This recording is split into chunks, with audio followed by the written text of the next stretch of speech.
I got so much motherfucking design on right now.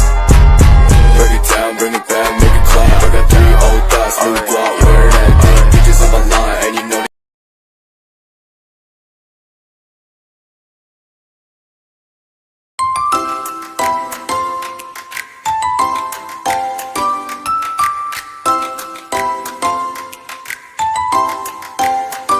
Halo semuanya, saya Antonius Laurensius Kortidebaran bersama anggota kelompok saya.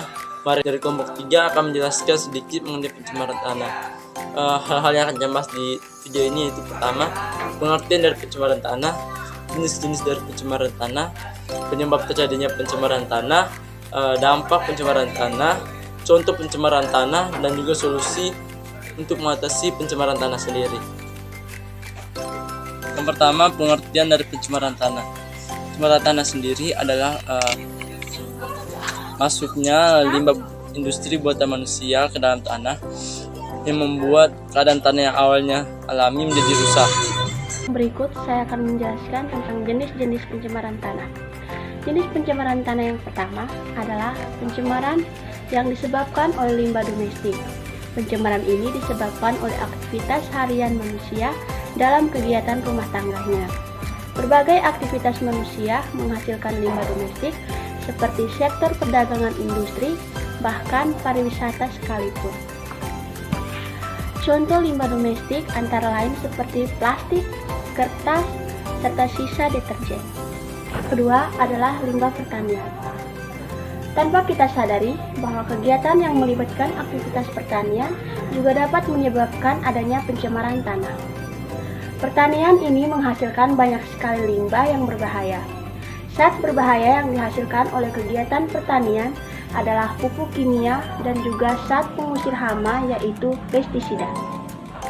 Pestisida dan juga pupuk banyak mengandung bahan kimia berbahaya. Jika digunakan, akan meresap masuk ke dalam tanah. Bahan-bahan kimia ini dapat merusak struktur dan jaringan-jaringan yang ada di tanah. Jika hal ini terjadi secara terus-menerus, maka tanah akan berubah menjadi tidak subur sehingga akan tercemar dan tidak cocok lagi digunakan untuk kegiatan bertani dan juga bercocok tanam. Yang ketiga, penyebab pencemaran tanah.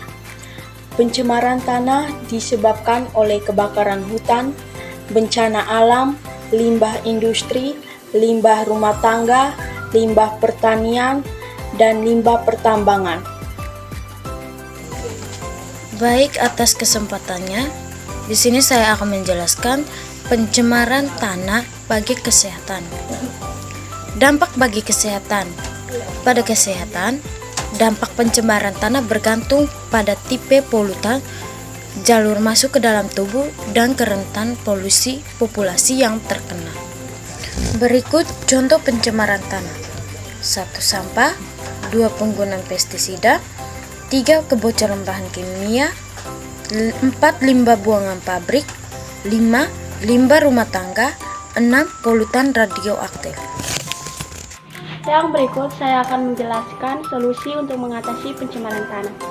Yang pertama adalah kurangi barang kemasan. Mengurangi pembelian produk dengan kemasan juga dapat membantu mengurangi pencemaran tanah. Produk kemasan akan menghasilkan banyak sampah anorganik yang nantinya akan berakhir di tempat pembuangan akhir dan menciptakan pencemaran tanah.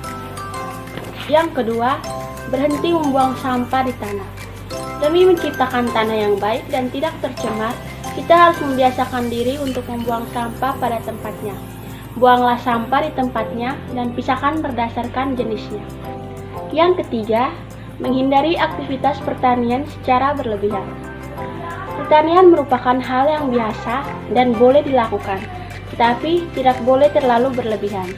Karena dengan adanya aktivitas berlebihan dalam kegiatan penanaman dan pencabutan terhadap rumput yang ada di tanah, akan berdampak pada bencana alam sehingga menyebabkan munculnya erosi pada tanah dan juga banjir.